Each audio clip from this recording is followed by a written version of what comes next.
যেখানে পুরো ভারত জানে নীতা আম্বানি মানেই বিলাসের ব্র্যান্ড, হীরার হাসি আর কোটিপতি রানী, সেখানে তার নিজের ছোট বোন মমতা দালালের জীবন দেখে মনে হয় যেন দুই জগতের দুই গল্প। একদিকে দিদি নীতা আছেন অ্যান্টেলিয়ার ২৭ তলায় লাম্বরগিনির পেছনের সিটে বসে জাপানি চায়ে চুমুক দিতে দিতে, আর অন্যদিকে তার একমাত্র বোন মমতা দালাল আছেন স্কুলে গিয়ে ক্লাস নেন, টিচারদের সঙ্গে টিফিন ভাগ করে খান, আর ছাত্রীদের মতো স্টাফ রুমে গিয়ে গসিপ শুনে দিন কাটান। শুনে মনে হয় এটা কি সোজা সিনেমার স্ক্রিপ্ট না বাস্তব? নীতা আম্বানি কোটি কোটি টাকার জামা পরে, ৩ লাখ টাকার কাপে গরম পানি খায়, আর প্রতিদিন ফুল বদলায় ঘরের প্রতিটি রুমে।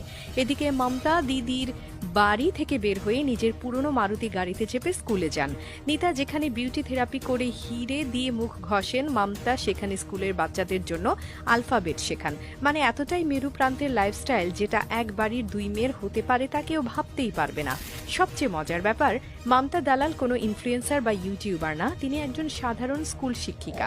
না, এটা কোনো ছদ্ম পরিচয় না, উনি সত্যি একজন স্কুল শিক্ষিকা এবং স্কুলে পড়ান, এবং সেটা কোনো ইন্টারন্যাশনাল সোনার গেটওয়ালা স্কুল না, বরং একদম সাধারণ প্রাইভেট স্কুল, যেখানে প্যারেন্টস মিটিংয়ে মা বাবারা সালোয়ার কামিজ পরে আসেন।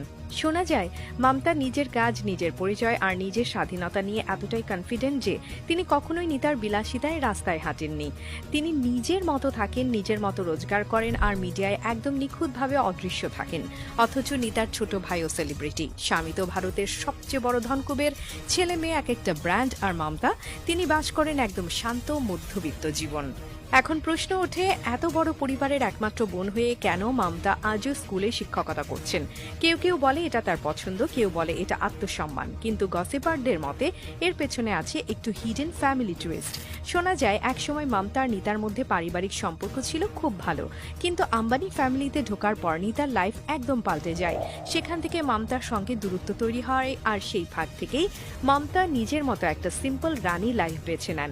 তবে সবচেয়ে ভাইরাল প্রশ্ন হচ্ছে, নীতা কি সত্যি বোনের দিকে তাকায় না? এই প্রশ্নের জবাবে কেউ কেউ বলে নীতা মমতার লাইফে কোনোদিন হস্তক্ষেপ করতে চাননি, কারণ মমতা নিজেই কখনো চাননি আলোতে আসতে।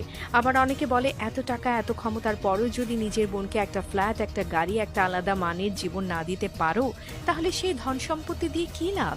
মজার ব্যাপার হলো, মমতা দালালের বাচ্চারা পর্যন্ত সাধারণ স্কুলে যায়, সাধারণ লাইফস্টাইল ফলো করে, যেখানে ছুটি মানেই কাছের জায়গায় বেড়ানো, আর সন্ধ্যার নাস্তা মানেই হট চা আর বেকারি বিস্কিট।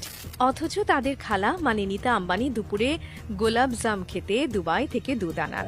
এই দুই বোনের গল্পটা আসলে সমাজকে একটা বড় প্রশ্ন করে, সম্পদ আর খ্যাতির পাশে সম্পর্ক কোথায় দাঁড়িয়ে থাকে? একজন হয়ে গেলেন লাক্সারি লাইফের পোস্টার গার্ল, আর আরেকজন সেই ছায়ায় নিঃশব্দে হেঁটে যাওয়া এক মহিলা, যিনি নিজের নাম লিখেছেন স্কুলের প্রেজেন্ট